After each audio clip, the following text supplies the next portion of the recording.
Hey everyone, it's Awesome Trader. आज हामीले सिक्नेछौँ lot size, leverage and pips भ्यालुको बारेमा। यो भनेको मोस्ट इम्पोर्टेन्ट टपिक हो जो सबैलाई थाहा नभएको हुनसक्छ।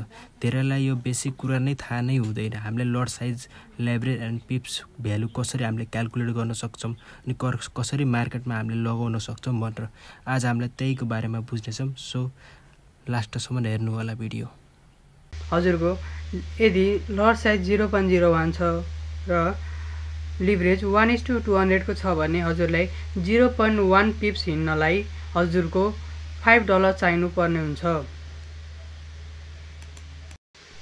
र यदि हजुरले लट साइज मात्र बढाउनु भयो, लट साइज 1 को छ भने र लिभरेज उही 1:200 को छ भने अब हजुरलाई कति पिप्स हिँड्नलाई कति चाहिन्छ हेरौँ है त।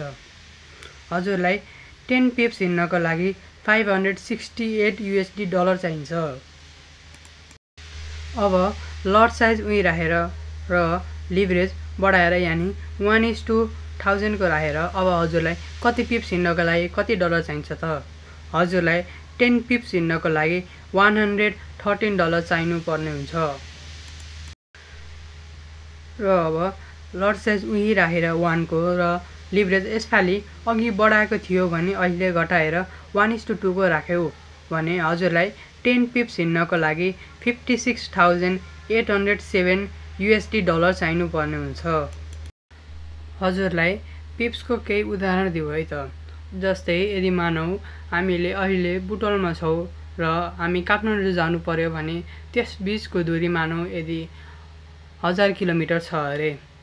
र त्यस्तै मार्केटमा पनि यदि मार्केट यहाँ छ र मार्केट यहाँ जान खोजेको छ भने अब यिनीहरू बीचको दूरी भनेको कति हो त्यो हामीले पिप्समा मेजर गर्छौँ।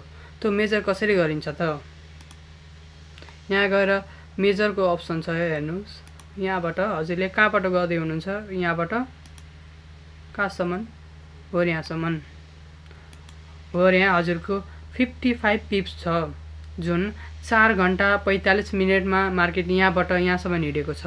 र यिनी बीचहरूमा क्यान्डल कतिवटा छन्, 15 वटा क्यान्डल छन्, 15 बार्स। त्यस्तै अर्को उदाहरण दियो। मार्केट यहाँ छ र म अब गोल्ड यानी XAUUSD अर्थात् गोल्ड हो यो सुन हो यो म बेच्दैछु अरे। अब म यहाँबाट बेच्दैछु अनि कहाँसम्म बेचिरहेको छु हो यो पोइन्टसम्म र यिनीहरू बीचको यहाँदेखि यहाँसम्मको दूरी कति छ त हो त नापौँ है त। यहाँ गएर मेजरको अप्सन छ। हजुरले कहाँबाट बेच्नु भएको, यहाँबाट कहाँसम्म हो यहाँसम्म। यो कति पिप्सको छ, 54 पिप्सको 12 वटा बार यानी यस बीचमा 12 वटा क्यान्डलहरू बनेका छन् र यो बन्नलाई 3 घण्टा लागेको छ। यही नै पिप्सको उदाहरण हो। र अब लट साइजले के कति फरक पार्छ त्यो हेरौँ है त।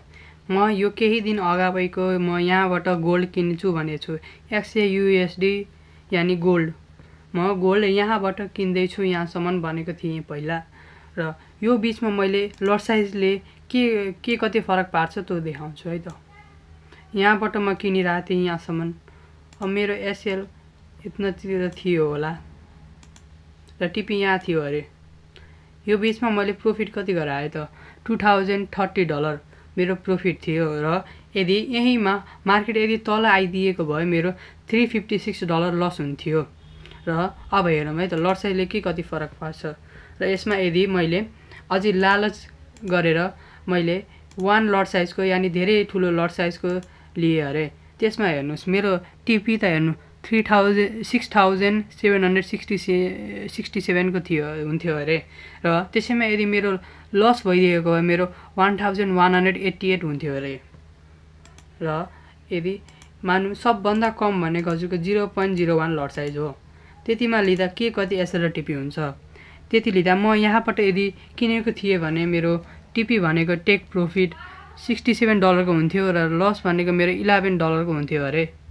यसरी नै लट साइज हजुरले जति बढाउनु भयो हजुरको प्रफिट पनि धेरै हुन्छ र लस पनि धेरै हुन्छ। उदाहरणका लागि नेप्सेको उदाहरण दिउँ है त।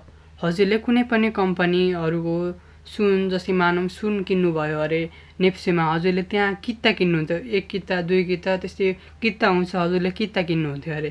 तर फरेक्समा लट साइज हुन्छ, यो लट साइज हो, यसलाई लट साइज भनिन्छ।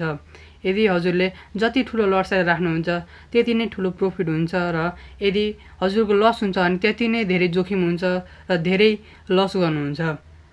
त्यसैलाई रिस्क म्यानेजमेन्टलाई आफ्नो की स्ट्रेन्थ बनाउनुपर्छ।